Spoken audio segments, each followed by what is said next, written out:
I want to turn my attention to Sajid Javid, if I may, Chancellor of the Exchequer, because some of you may be aware that we've just had the best part of a decade of austerity. And yet, despite printing up zillions of funny money, of quantitative easing in years gone by, our new Chancellor is of the view that there's enough money lying around to offer tax cuts to the low paid and billions of pounds lying around for investment in left-behind areas.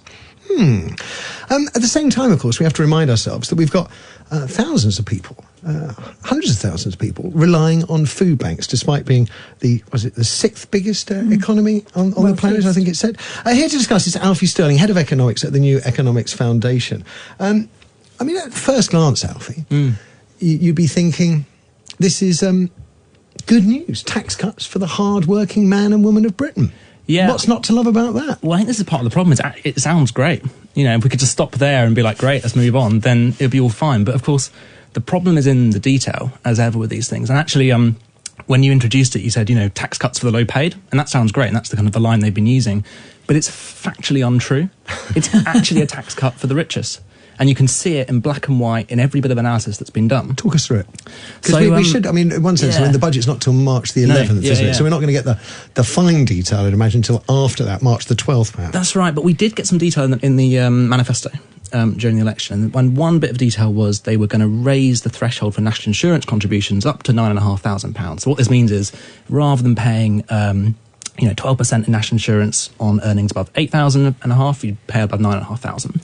The problem is about 4 million workers earn less than £9,500, so they don't benefit from this. And on top of that, if you're in the lowest kind of 5-10% of families, you're on universal credit, but you're in work and you're trying to make ends meet, you will have your benefits taken away for extra pounds of earning. So for you, if you get an extra pound in earnings because of this tax cut, you only get to keep about 25p of it. And that compares to the richest, who keep all of it, every pound. Now, Boris Johnson, in the run-up to his leadership challenge, originally started talking about tax cuts for the rich, which, amazingly, for the first time in my lifetime, some senior Tories must have said, you can't do that now, mate. I mean, that's just embarrassing. Tax cuts for your old Etonian Bullingdon club mates. No, you can't do it. Is there enough money, in your view, at the New Economics Foundation, is there enough money lying around to provide tax cuts to anybody? I don't understand why there are tax cuts when people have spent the best part of 10 years living in austerity. I mean, we owe to ourselves billions. No, I think you're spot on. I mean, we just went through a Christmas with 5,000 people sleeping on the street. We've still got overcrowded class sizes. We've got waiting lists in A&E. How anyone can look at those things and think, the priority at the beginning of 2020, the beginning of a new decade, is to give £140 in a tax cut for the richest 10% of families is beyond me. How do the richest 10% get a benefit, though, when we were told that Boris Johnson's original pledge of tax cuts for the rich, which is, I think, scrapping the top rate of tax altogether, aren't happening? So how is it the rich are still going to end up better off? Well, so actually the one that he scrapped was raising the high rate threshold, which is the rate which you start paying 40p, and he was going to lift that to 80,000, and he's not doing that for now, or at least... To help the squeezed middle, that wasn't it? The squeezed middle, who are the top 5% earning above £80,000. It's actually the very richest who would benefit. But this tax cut benefits the richest because it benefits absolutely everyone who earns more than £8,500. So it benefits the whole spectrum, rich or poor. But then the problem is the poor have a lot of the money taken away again through benefits that are withdrawn because they're means tested. Higher living wage, does that offset the problem there for the lowest, the 4 million you highlighted, the lowest earners in the country? So higher minimum wage will help those people. So they're going to be... I mean, I don't want to be doing Sajid Javid's job for him. Christ, I don't want to be doing that. But everybody's going to be better off, apart from those 4 million people, but they're going to be better off too because their living wage is going to go up too. Well, but they're going to be better off a lot less than by the amount of the tax cuts going to the richest. And I would say again, the point is, if we're kind of arguing about, a bit here and a bit there, we've got to step back and just look at how bad things are. 5,000 people sleeping on the street. But we've just had a general election in which the overwhelming... number of voters in the country obviously don't give a monkeys about the things you just talked about. I mean, they just don't care. I don't think that's true, actually. Most voters vote for Boris for then? Because they want to sort these things out. Information, though, do they? I think laymen, they just read headlines. They don't know what you're saying. Labour talk non-stop about homelessness, about food banks, about the poor, and the public didn't vote for any of that. They voted for a guy who originally promised tax cuts for the rich. Well, actually, I think the public voted for people to help families in work. That's what they thought they were voting for.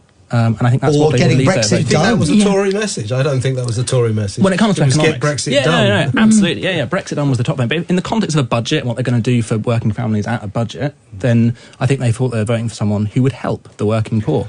So I think they actually did vote to sort this out. Yeah. But my point is that these policies won't deliver that. I understand. Does Sajid Javid's budget? I mean, there's a significant part of it which thinks it doesn't have any. Is there any sense to having a budget in March the 11th when we'll have left the EU 8 weeks earlier, and we'll be in the middle of trying to strike a trade deal? It's a kind of nonsense budget anyway, isn't it? I mean, anything he promises could easily be retracted, recanted later on, perhaps even in the same year. Yeah, well, I'd say yes and no on that. So I think, we're at the start of we're coming to the end of a financial year. The financial year starts in April. Yeah. So it does make sense to have a 1 year budget, every March. Even though the circumstances under which you are trying to budget are impossible. Well, I would apply the argument you just made, which I think is spot on, to the spending review. So we're supposed to have these spending reviews which set department spending for 4 years, 4 to 5 years. And we were supposed to have one 2 years ago. Yeah. And it keeps getting rolled on and on into Apparently the future. M. Mouse and D. Duck were unavailable. That's right. They're working at a theme park near Paris. Yeah, that's right.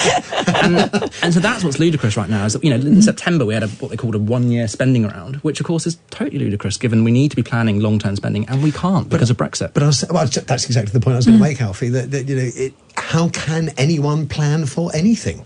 I mean, I live in a bubble, really, and I'm just trying to think, I've just got to try and find a way of surviving for me and my family. I mean, I think one of the interesting things about the election, talking about getting Brexit done, is that I think, what the Conservative Party did really well at this election was to dress up very extreme and radical policies as common sense.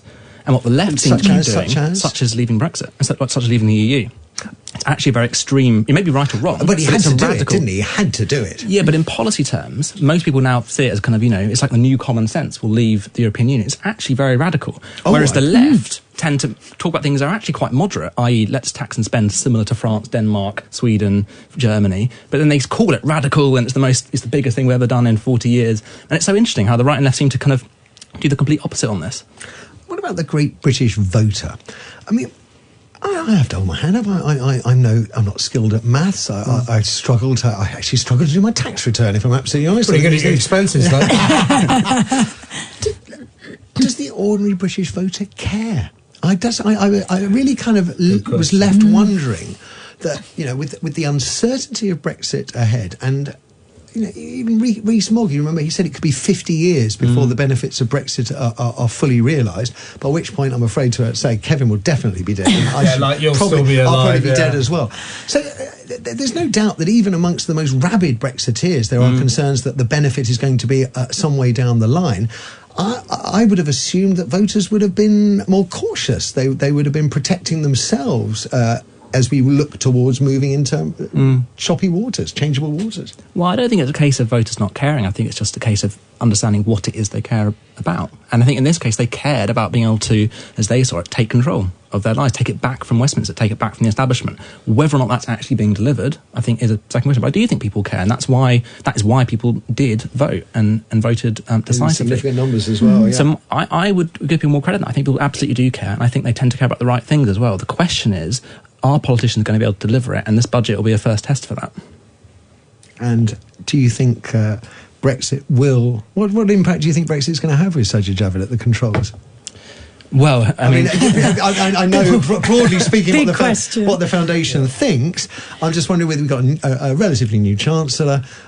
It's happening now, end of January, that lots of people now are talking up the notion there will be a trade deal. I know Kevin believes there'll be a trade deal. I would ask, what kind of a trade deal can it be if it's knocked up in 5 minutes on the back of a fag packet? But a trade deal may well be there.